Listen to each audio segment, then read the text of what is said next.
Greetings, members, one and all of the Salivation Nation. What gold price should be based on real inflation? Let's explore.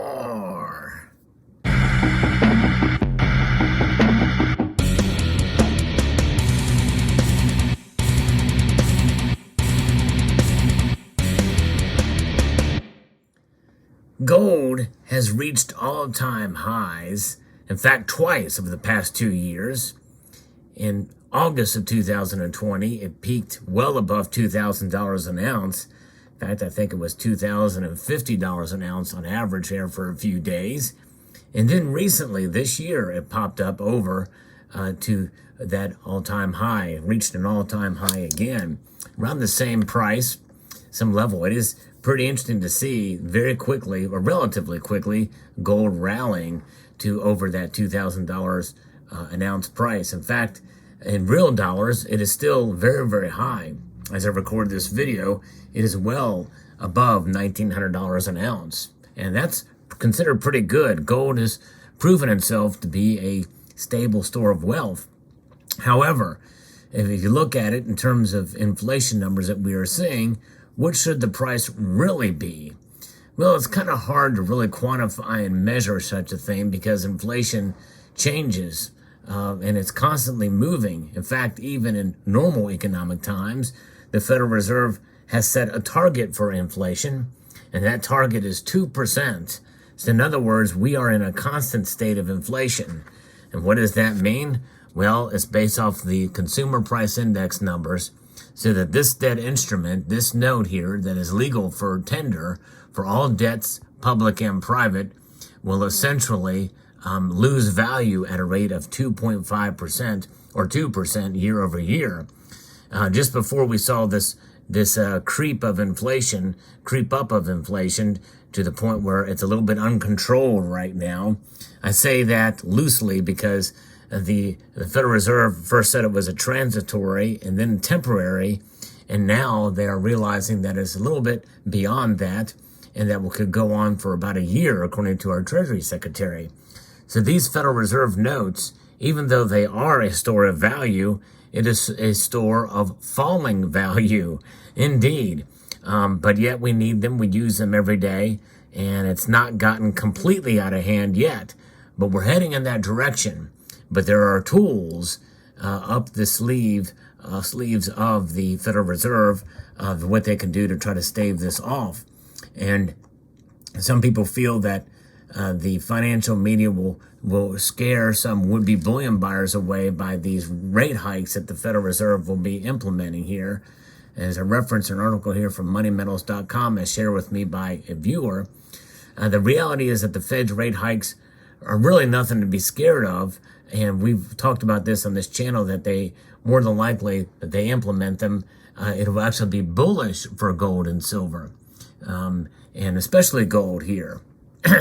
And until the central bank actually gets out in front of inflation, which these rate hikes are likely not to be that bold. Fed officials opted for only a baby step rate hike of 1/4 of a point in March, despite staring at the worst inflation problem in 40 years. Their rate hike campaign may not get far, especially if market volatility and geopolitical turmoil continue to pose risk to the stability of the financial system. So we have the threats of inflation, we have the supply chain issues, war, and soaring debt levels should make investors nervous. And I don't think them raising hikes or hiking rates, even a half point next time, are going to have that much of effect, at least in the medium term. We know it won't have any effect in the long term, for sure, but it may be bearish for gold and silver in the short term.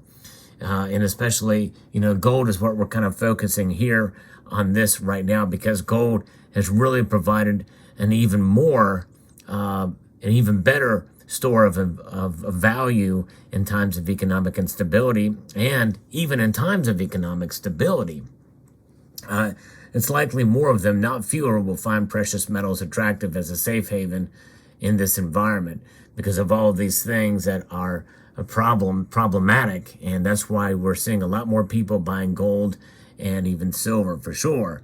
So what price would gold need to reach in order to make this new high in an inflation-adjusted terms? And again, it's somewhat arbitrary since inflation itself is constantly in motion, and there's also different ways to measure inflation. The Fed likes to quote the consumer price index numbers, and that's really numbers that are averaged out between the 12 Federal Reserve districts. In other words, what inflation is in one area may be different in another area. Denver may be different than Richmond, for instance, or San Francisco may be different than New York. So there's different measures and how that's laid out, and we know that right now the consumer price index is running at this 40-year high for the second time at 7.9%. So 7.9%. So essentially, it is at 8% now. As alarming as that number is, it understates the true reality of price level increases faced by American households. And that is something that we are seeing every day. Every single American, rich or poor, is feeling the effects of inflation. That's for sure. Now, obviously, for the ultra rich, it doesn't have as much effect as it does for the middle class and poor, but they feel it too. There's no mistake about that, for sure. Especially if a lot of these, the ultra rich, they have businesses they run and payroll and the like, and more than likely they were feeling the pinch in that regard. So the American Institute for Economic Research has put together what they call the Everyday Price Index. And based on its 24 components and measures, everyday prices are up 9.5% from a year ago. So that's quite a big jump. That's over 1.5% jump from the Consumer Price Index from what the Everyday Price Index measures. And again, that's from an institute that is not really quoted very much, but that's a different number, much different number. And of course, we know, you've heard me talk about the Producer Price Index, and that's over 10%, which means that we know that the Consumer Price Index is directly affected by the Producer Price Index, so the next CPI number will be higher. The Shadow Stats alternate inflation index shows a whopping 16% year-over-year jump in consumer prices. That's double the headline CPI number. Now, some say that the Shadow Stats was the original measure that the Fed had used for inflation in the past. We've abandoned that with a different system now, and that's the Consumer Price Index. Even the Bureau of Labor Statistics understands inflation data shows that gold is far from an inflation-adjusted high. And so despite rallying to over $2,000 an ounce in August of 2020 and in March of 2022, gold prices remain below their January 1980 peak of 850 real dollars. And in other words, those are the dollars that they were the nominal dollars of where gold was in January of 1980. Of course, it was a different situation back then. Inflation was a part, but really there was other factors that came into play as well too for gold reaching that all-time high. But that gives you an idea. And so if that old high were to be equivalent in real dollars now, that instead of nominal dollars, that would be equivalent to $3,100 an ounce, adjusting for the portion currency depreciation actually reflected in the Consumer Price Index. In other words, the most conservative figure there of 7.9%. So that's $3,100 an ounce. So if you take the conservative estimate, and we know that number is going to change and it's going to get higher because of the Producer Price Index, and we also know that January 1980 was a very unique time, and it was very short-lived that gold was reaching that high. So you have two extremes coming together and marrying in the middle, which means that $3,100 an ounce level is not necessarily out of the realm of possibility in this adjustment here. So I think that $3,100 level means that gold prices could easily exceed that level before being at a real peak, given what's going on today in the world on multiple fronts. So there is headroom to move for gold, folks. And if there's a headroom to move for gold, we know that there is room to move for silver, because it is about halfway to its all-time nominal high. So, and of course, there's different factors affecting silver, and that could be talked about in a separate video. Gold is much likely to hit that, I think, than silver will for many different purposes, mainly because gold is treasured.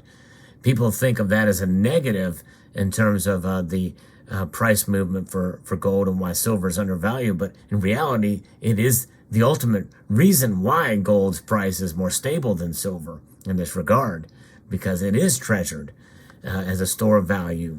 And so there you have it. Gold, I believe, is money and has been for thousands of years, and is reflecting itself as such in the Bank of International Settlements.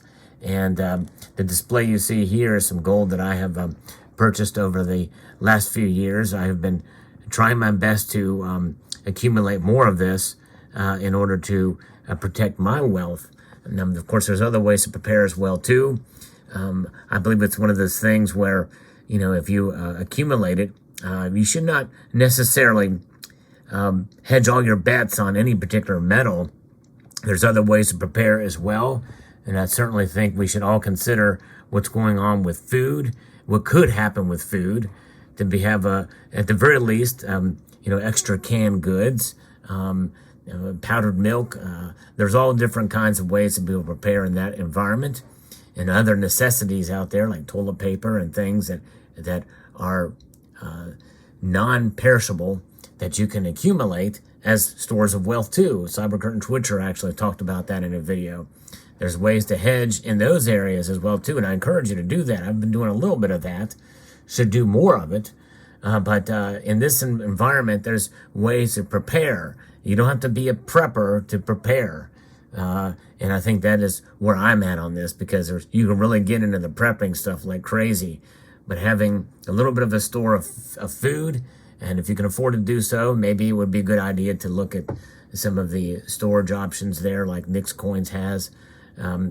Check out her channel with how you can prepare some foods. I've actually given that some thought too.